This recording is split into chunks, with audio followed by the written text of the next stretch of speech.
Welcome to A Shot of Ag. I'm your host, Rob Sharkey. I'm also a farmer, which means I grow grain. Some of the best things that grain can be turned into is alcohol. Today we've got Tate Ulm. Now he is the brand ambassador for Black Band Distilling. How you doing, Tate? I'm doing great. How are you? Okay. Black Band Distillery. Now where is that?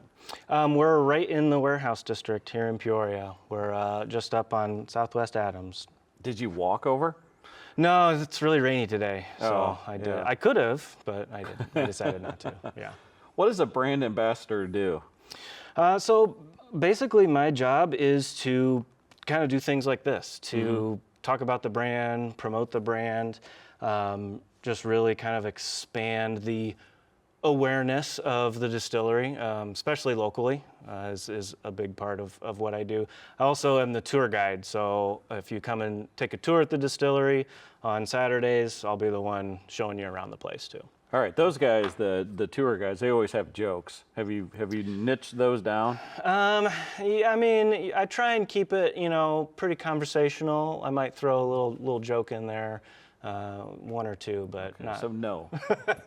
Yeah. No is the answer on that question. There's a little bit of humor. It's not super dry, I promise. The alcohol probably helps, right? It does. Yeah, absolutely. How do you start a job like that?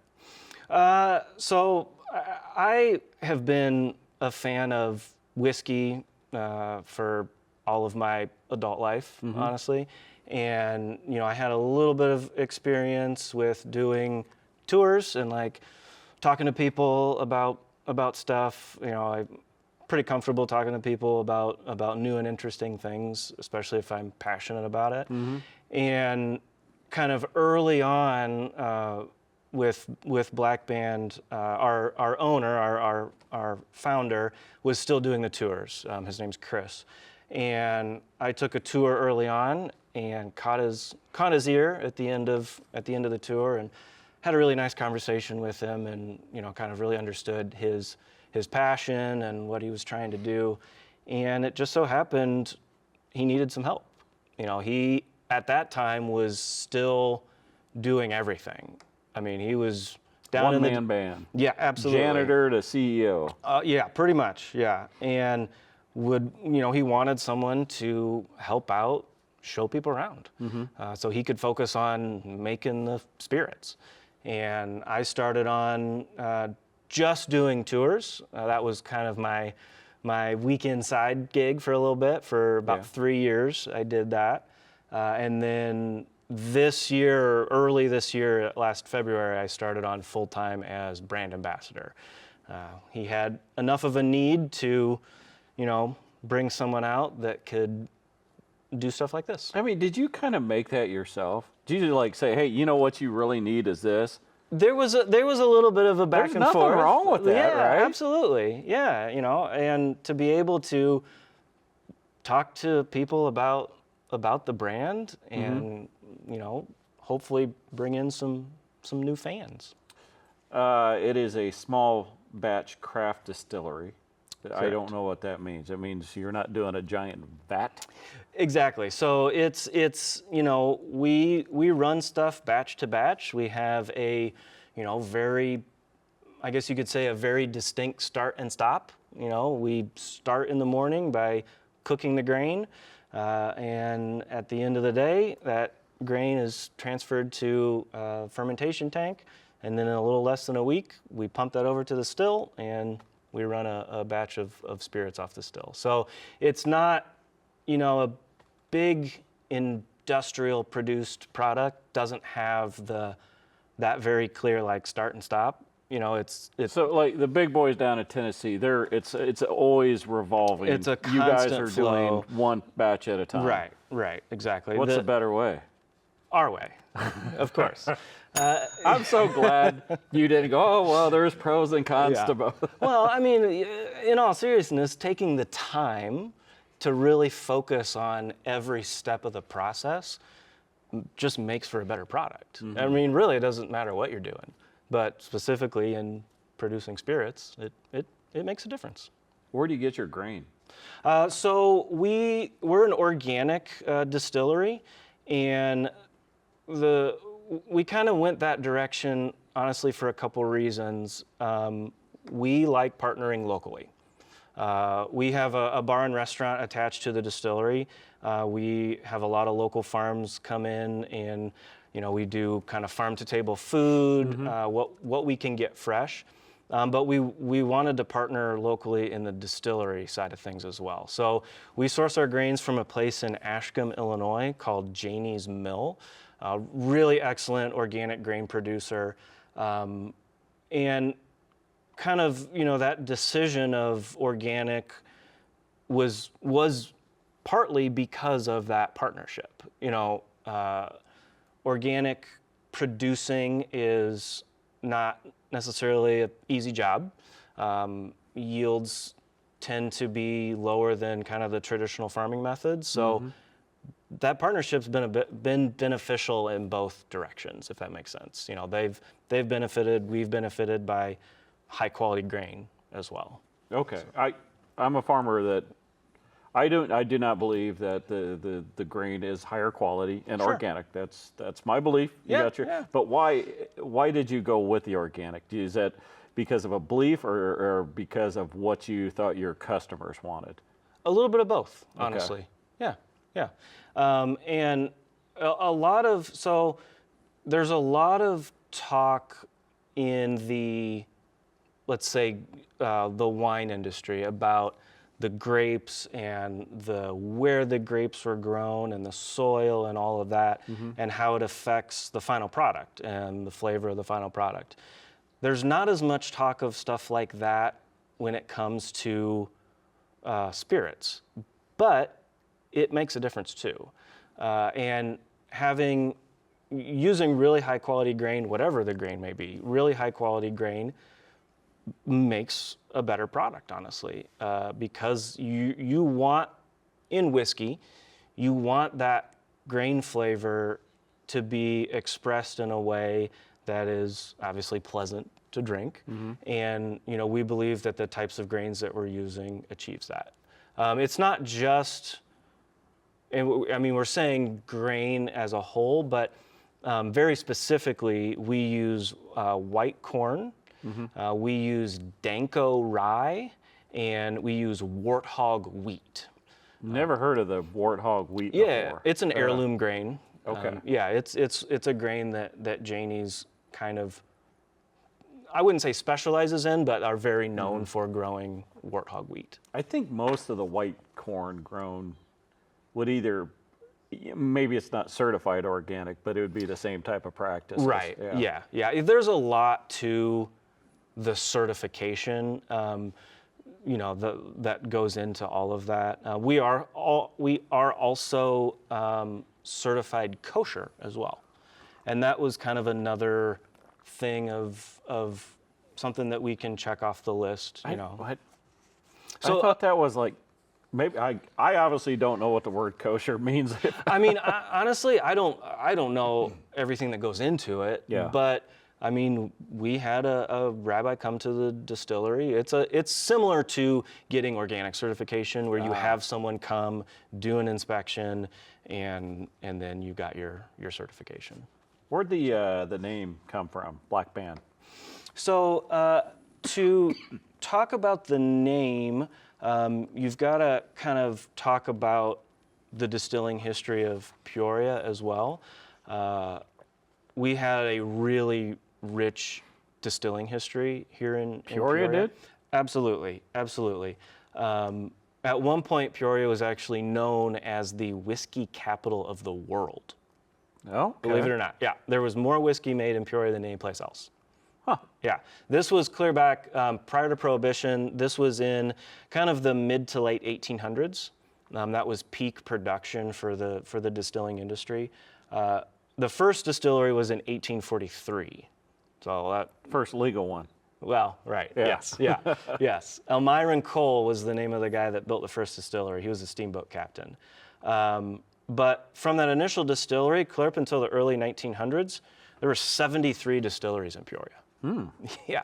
There were over 20 breweries as well. So there was a lot. And Prohibition? You think about such a large industry like what we had, when Prohibition hit, the economy in Peoria was, I mean, destroyed. Yeah. Right? So bringing back to the name, that's where the name comes from.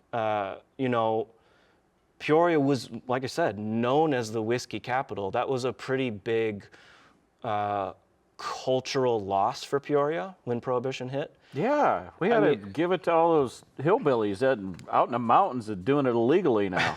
Right. Well, and not just cultural, but economic as well, right? So when the idea of our name refers to, you know, in many cultures, there's a tradition of wearing a black armband. Like, let's say a loved one has passed away. That black band would symbolize, you know, loss, or more positively, to commemorate, to memorialize the loss. So the idea of the name, and we even have, you know, on the bottle, this aluminum sticker is our black band. That's aluminum, huh? Yeah, it's an aluminum sticker.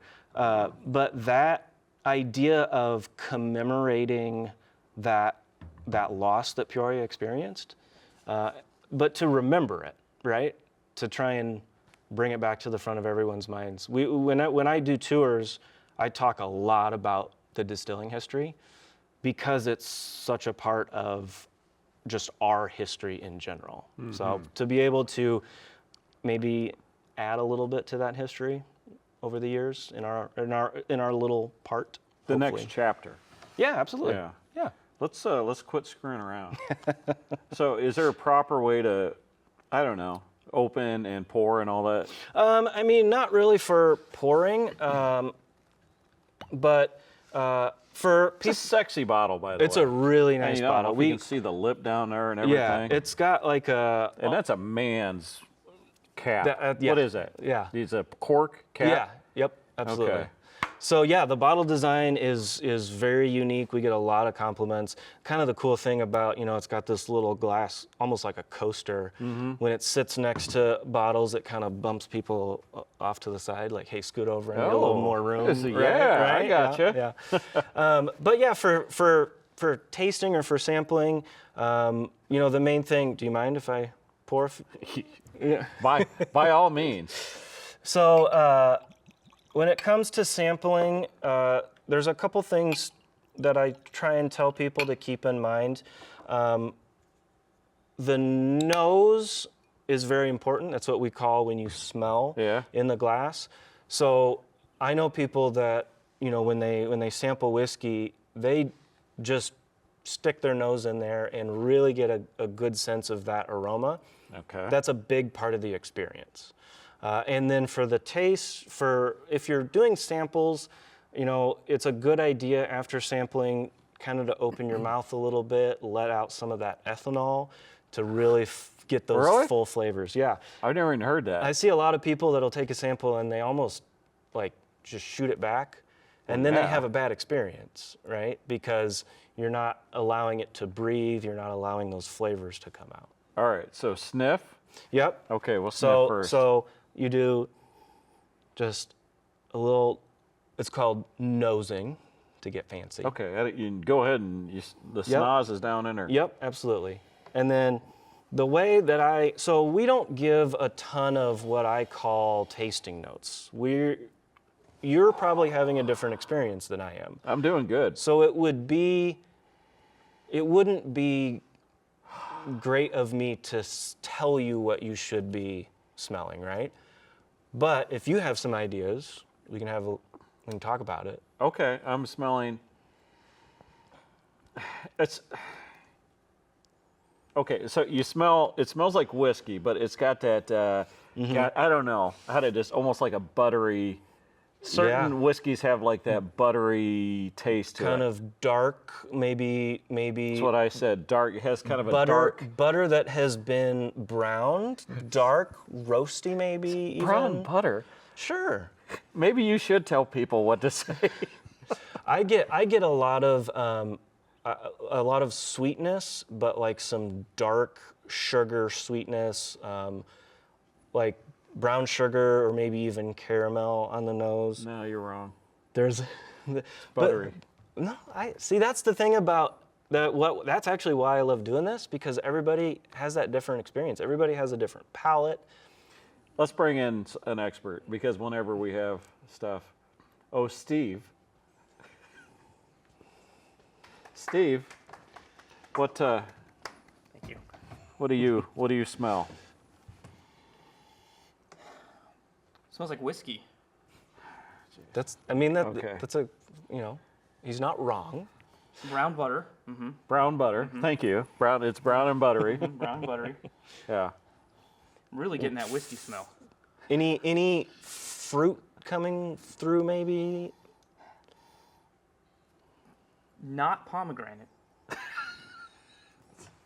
I smell cherry because I feel like that should be an old fashioned. No, like dark cherry, like I a smell some of your mustache. This is a great idea. Now, I will say, so this bottle, so we're all on the same page on what's in this. Yeah. This is our Peoria bourbon. Okay. This is different than our standard bourbon I expression. didn't say drink it yet. Man, Oh, I know you. That's fine. I was just getting. then I'm gonna drink yours. All right. I'm sorry, I interrupted. Now, go ahead if you want to drink it. That's really good. I didn't do it right. That's okay. No, that's pretty much your MO. Yeah. but Thank that's very you. good. I wouldn't say there's a right or wrong, say. All right. But PBS. this bottle is pretty special for us, honestly. It's That's how you pour it, by the way. yeah. The idea of putting Peoria back on a whiskey label was important to us. Yeah. Of course, with the distilling history. This is different from our standard bourbon expression because of the grain bill. So when you start talking about whiskey, you start talking about bourbon, you got to start talking about grain bills, right? Uh-huh. That is the percentages of grain that make up that spirit. Okay. So bourbon, by law, has to be a minimum of 51% corn. Okay. It also has to be aged in a new charred American white oak barrel. Okay. It also has to be made in America. You can't make bourbon in any other country. It is, I'm liking all I'm hearing. Yep, it is Yeah. a distinctly American spirit. The grain bill on this is 78% corn, Okay. 15% wheat, and 7% malted barley. Okay. Okay. Our standard bourbon expression has some rye in it. It's 66% corn, 27% rye. Rye has more kind of robust sort of spiciness, a little bit like that, different profile. If you're familiar with rye whiskey, then that's where kind of you Yeah. get some of those spices, those a lot on the finish. Can Yeah, I drink now? yeah, absolutely. You can drink and I can talk. I mean, Okay. Yeah. I didn't want I to be just didn't rude. know if we need to have silence for Do you the want the drinking. reaction? Go ahead. Okay. Should we? Here. Cheers. Cheers. Yeah.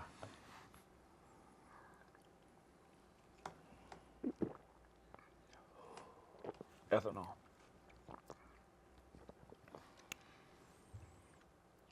I would be brutally honest if I didn't like it, but that's wonderful. Thank you. That's So did you like it? Yeah. Yeah. I didn't do the ethanol part. I might have to try again. it's You keep talking. this is a little bit higher proof than some of our other expressions as well. A lot of our expressions are in kind of the low 90 proof. This is 111 proof, so it's a Look, you got a kick. a little bit. Yeah. But the thing that I always find really nice about it is you get some warmth in your chest, Yeah. right? But it doesn't burn in your mouth, on your palate, on your tongue. It's just nice and gentle. It's a good sipper, something to take a little bit of time with. This is quality, because sometimes you get the local stuff and it's swill, right? It burns and everything. This thing, it's like I want it to be cold out just so I can take Right. a nice sip and just have it Yeah, feel absolutely. good all the way down. And like I mentioned, this is a pretty special bottle for us. This is our batch 2 of the Peoria bourbon. I don't know if you're familiar with, in the bourbon industry, there are like allocated whiskeys that only come around once a year, a little bit harder to find. This is kind of our version of that. Batch 1 we left at cask strength, meaning we didn't proof it down. So whatever it came off of the still, we put it in the barrel, and then whatever that was barreled at, meaning we cracked open the barrel, we tested the proof, and that went in the bottle. So how strong was that? That was 134 proof. Okay. Yeah, and that we kept that distillery only. That was the only place you could buy it. Batch 2, we proofed down to 111, and we did a little bit of limited distribution on it. So you can find it in a couple stores locally. Of course, we prefer you come in and buy it at the distillery, but you can get it at some local places, which is always nice for people as well. Once this is gone, though, that'll be it. We'll move on to batch 3. Batch 3 we will probably keep again at cask strength and then distillery only, and then we'll kind of flip-flop that. So Okay. it's a way for us to kind of get people a little excited about, hey, we've got a new batch coming out. You know, is this going to be proofed down? Is it going to be cask strength? Am I going to have to go to the distillery to get it? But it's just important for us to have Peoria on a whiskey label. We also are donating a portion of the proceeds to some Peoria charities as well. Oh, nice. Being a community member and being involved in the community is very important for us. So Okay. giving back a little bit as well. As we're finishing up, tell me about you. You got 4 boys. I do, yes. What's yeah. the range? 11 down to 2, and they're all about my gosh. 3 years apart. What are you doing here? I mean, you know, there's a reason why I'm a whiskey fan. That's got to keep you hopping. Absolutely, yes. I love it though. I'm local too, so I'm from Farmington. It's just a little town outside of Peoria, and being able to kind of stay local with the local product is always nice as well. I was a fan before I worked for them. You know, it's kind of makes my job easy, being able to talk about stuff that not only I like, but then I believe in as well. But, you know, having some kids and local family is always nice. Yeah, no, that's fantastic. Yeah. So if people want to find Black Band Distillery, where would they go? So a couple places. Online, you're going to want to look on Facebook and Instagram, and then our websites as well, blackband-distillery.com. I also mentioned briefly we do have a bar and restaurant. That is called The Bar at Black Band. So we Okay. keep them a little bit separate online as well. For the bar, we are open at 4 o'clock on the weekdays. I should say Tuesday through Friday, we open at 4. We do happy hour from 4 to 5:30, and then our full sit-down dinner service at 5.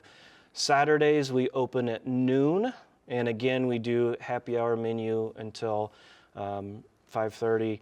I run tours on Saturdays at 12:30 and 2:30. You can sign up ahead of time online if you want. Who's taking the tours? Just Oh, wait. people from Peoria? Or? Oh no, everybody. I've got groups that have family in town that come in. I've got people that are in town for something else. You know, maybe they came to a concert at the Civic Center. They want to do something Saturday afternoon.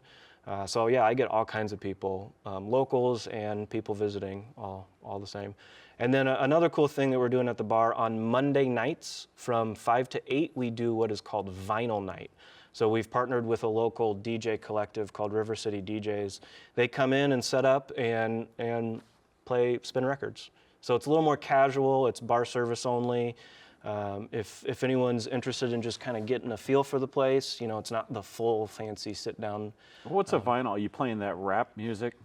No. Wiggity, wiggity, wiggity, whack. Honestly, anything. So they play stuff from the 50s clear up until today. Oh. Everything. There's several of Taylor them. Swift. You got some of her stuff? Probably. I mean, She's always sad. yeah. Yeah. She's got a few happy songs. Okay. Well, Tate, I want to thank you for coming in. Yeah. Really appreciate it. It's very cool to see someone putting Peoria back on the map or something. It's cool to see someone have pride in the area in Peoria, and this, especially since you have a drink that is so delicious. So it's a lot of fun. We think it's important for the area, and we hope that we can reach out and bring in some more people too. Yeah. I thought it was funny when I poured all that. I'm like, I think I'm going to have to end the show. Tate, Ohm, thank you very much. Everybody else, we'll catch you next time.